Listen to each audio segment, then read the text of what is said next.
Welcome back to the journey. Today's episode is called Self Hate.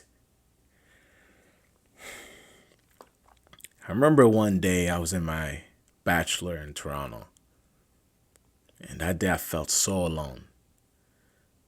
And I remember I got up from my bed and I went in the bathroom and I looked in the mirror. I started hating myself. I started saying a lot of mean things to myself.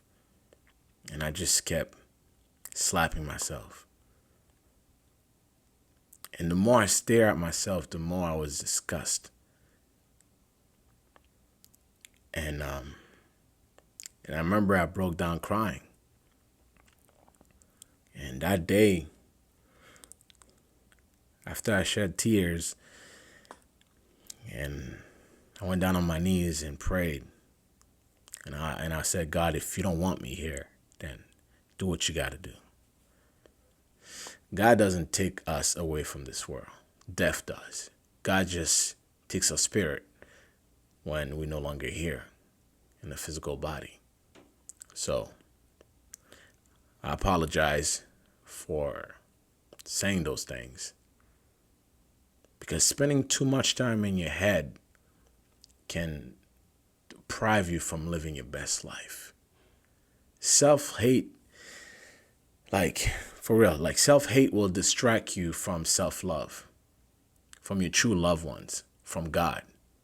Yeah, I said it. Because God was with me, but I was not with God. Just like when somebody's with you that wants the best for you, that wants to love you, but because you're in your head so much and you're in so much pain, you always curse at them, you look down on them, you disrespect them.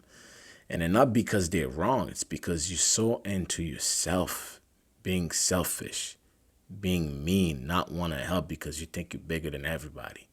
And I'm not judging, because I was in that position. My fiance, for me personally,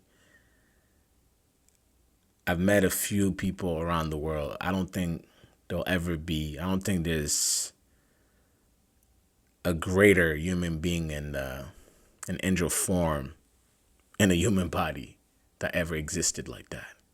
I'm so blessed to be existing at the same time as her, because she helped me to discover myself more and more.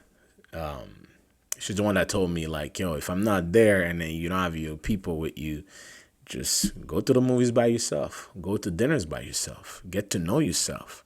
Love yourself again. And I started doing that, and it started to work. The more I stayed away from self-hate, the more it was distracted to leave me alone.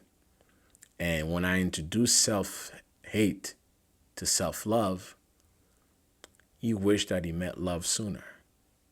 Note to self. See, words are powerful. And you have the power when you speak. So it's not really important what people have to say all the time. What's truly important is what you say to yourself, especially the words you use in silence. Those words are important. Please make sure they're kind. Make sure it's to uplift you. Make sure it's to push you to do better. Because the same steps you took to self-hate, take a different path. Take new steps towards self-love. Yourself will appreciate that. Trust me. With that said, be kind, be happy, and be yourself.